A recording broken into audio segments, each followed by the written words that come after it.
I'm Mr. Chips, and I review stuff that gets me fired up.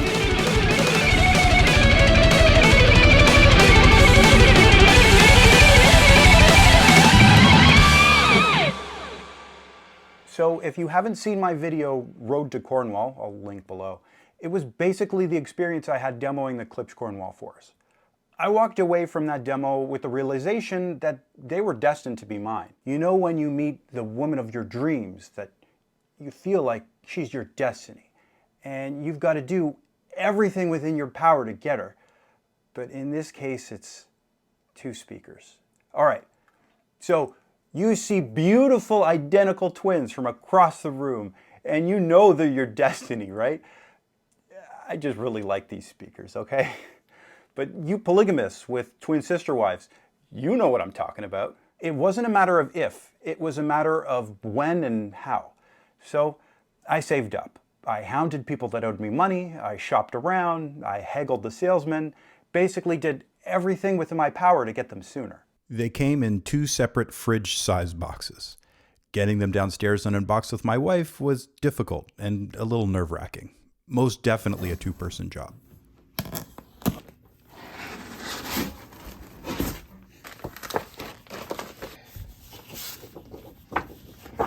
Yes! Yes! So here they are in all their glory in my listening room. I have them 16 inches from the back wall, and they stand almost 7 feet apart. The toe-in, there's a little bit of toe-in. I originally had them more aggressively toed in, but found them, from my listening point, to be too shouty. As I gradually angled them back, the shoutiness went away, and the soundstage actually widened up, which is really cool. So as you can see, I chose the American walnut version. This is just, I dig it. I just really like it. And we've got magnetic grills. Now, I don't know if you can make these out, but around the magnets there are these spacers. And I think Klipsch wants you to take them off, but I decided to keep them on because when I go to remove the grills and put them back on, they just give you a little bit of a better purchase to grab them. So I don't know if that was the right thing to do, but I mean, it's the right thing for me because it makes life easier. And I'm going to go ahead and take off the other grill here. And look how sexy they look with the grills off. I just think they look evil. I love it. Now, I'm primarily using the Cornwall IVs with a Denafrips Venus 2 hooked up with my Hagel H190. I know some of you are going to recommend that Cornwalls be driven by a tube amp, but this isn't something that I've tried out yet.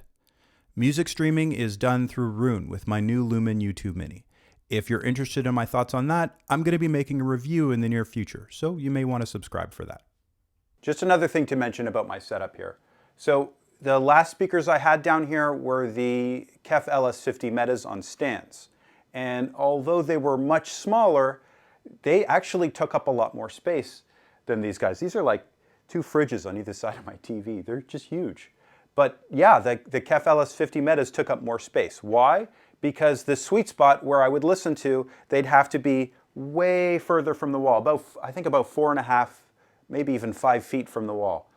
And that caused problems. This is not just a listening room. Obviously you see the TV. We watch movies down here as well. And you can't see, but there's a row of Lazy Boys in front of me. So the LS50 metas being all the way out here would block that person and that person's view on the Lazy Boys.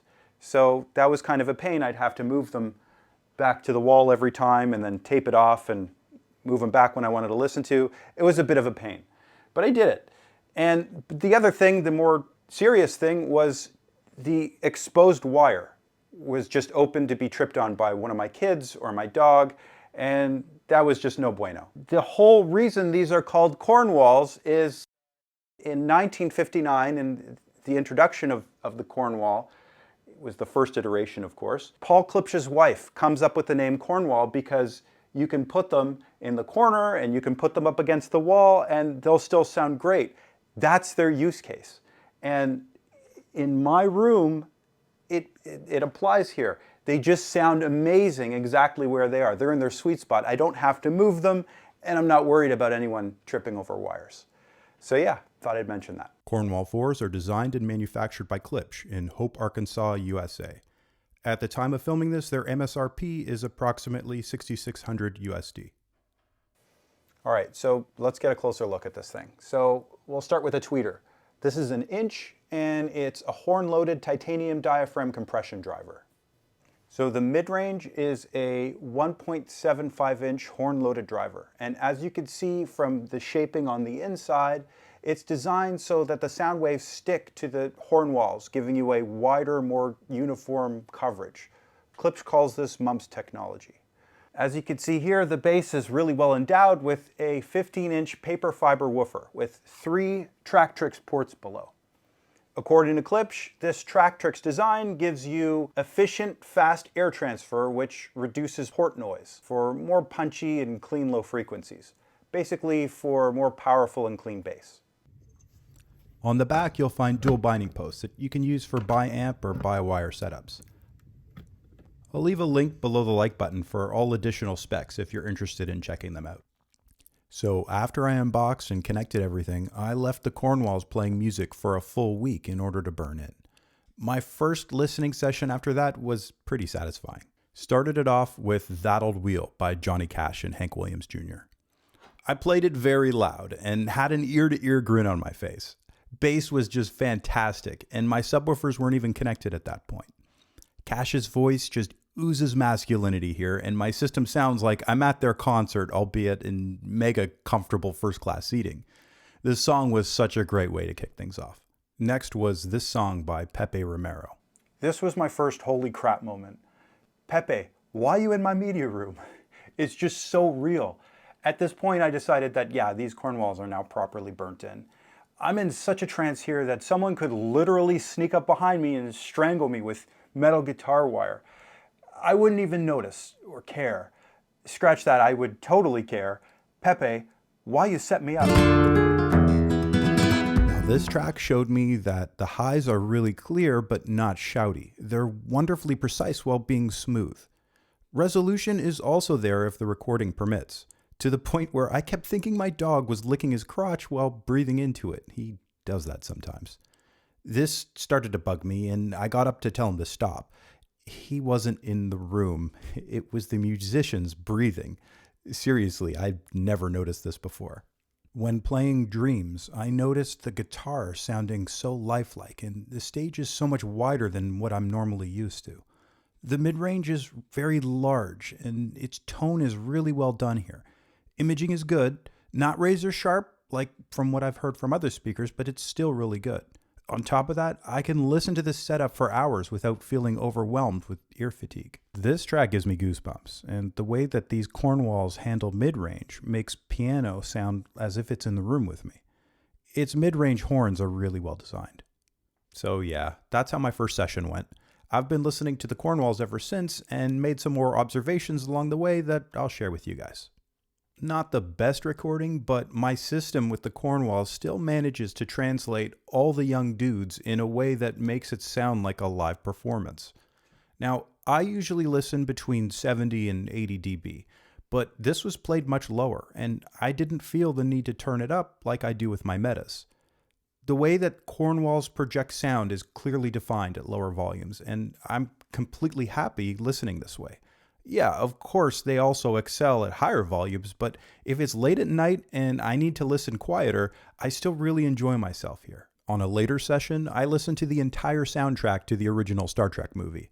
Now, if you've seen this movie, you'll probably agree that the soundtrack is the best thing to come out of it. It really is amazing. One thing that became apparent here is the Cornwall IVs have great control when there's a lot going on in the track. So when the orchestra's kicked it into sixth gear and they're playing all at once, they don't sound congested and fall apart. Every instrument has its own place on Jeremy Goldsmith's soundstage. I played a few tracks from Cowboy Bebop, arguably one of the best anime soundtracks of all time.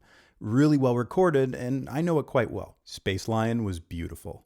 This track played into the Cornwalls had me completely immersed. The bass is so rich here, but not in a boomy sense. I'm experiencing this in a different way than what I'm used to, almost as if I've unlocked more layers of information. Now, this is a pattern that I notice and just come to accept going forward. The harmonica in this track translated really live and accurately in the highs. Then the acoustic guitar kicks in and there's so much texture in the metal strings, just very real and tangible. In the track Rain, Steve's raspy voice sounds so amazing here. A product of the mid-range horn being so well balanced, to my taste at least. The pipe organ fills my room, and this is about as epic as I've ever heard this song. No subs connected here, and I'm just wowed at the bass and its definition and speed. It's just so tight and well controlled. I keep mentioning bass because this is an area where I was completely lacking before. Having three-way speakers, and especially the Cornwalls, really gives you low end in spades. Now we're going to talk about Killing in the Name of. This sounded effing epic. It brought me back to my unforgettable introduction to Rage Against the Machine. You see, it was grade 9, and we got on this bus for some almost completely forgettable field trip. What I do remember very well is this guy Stoller approaching me with headphones. I don't even think he said anything to me. He just awkwardly put them on my head, volume turned way up to 11. Anti-disestablishmentarianism like I've never heard before. Not to mention the F word dropped over and over again. It honestly blew me away, and I felt the exact same excitement this time around as well. Transported back to grade 9. So yeah, these things are actually mine now. But in the back of my mind, I had the distinct feeling that they were perhaps set up better in the demo room that I tested them out in originally. I mean, it wouldn't surprise me, right? It was larger, purposely built, and acoustically treated for music listening. How does my setup compare? Keep in mind, I have my reactions recorded in my last Road to Cornwall video. So using this as a reference, I try to recreate the exact same experience in my setup. So I disconnected the Venus 2 and connected the H190 with my Mojo 2, getting fed Apple lossless tracks from my iPhone. The same tracks in the exact same order. Now, I'm not going to bore you with a play-by-play. You can watch my Road to Cornwall video for that. What I will say is that my experience with the same music was on par with that of the original demo session that led me to buy the Cornwall IVs. Any doubt about improper setup or inferior room acoustics was just obliterated, and I just had a great time again. So in the end, I'm a lucky guy. I know this could have very easily gone the other way in my particular listening room with completely different acoustics than the original demo room. It's a good thing because getting these speakers out of here would be a total pain in the butt. Something I don't have to worry about, thankfully.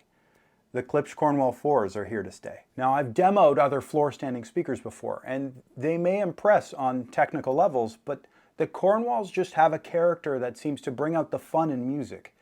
I just connect with them on an emotional level. They fit into my use case and lifestyle perfectly, and they sound exactly how I want my speakers to sound. Beautiful, impactful, lively, smooth, dynamic, and very big. I can now have that exact same experience that I once lusted after whenever I want, in the comfort of my own lazy boy. I'm an exceptionally lucky guy. So you may want to ask me something like, Chibsy, are these Klipsch Cornwall IVs the best speakers? And to that I'll reply with, yeah. I mean, for me, in my use case and my taste, of course. Yours may differ. So please demo first and find out what you think and let me know in the comments below. They wholeheartedly get a recommendation for my channel though. And with that, I'd like to thank you guys so much for watching. Please leave a like and subscribe. It really does help out my small channel. And I will see you guys in my next video. Bye.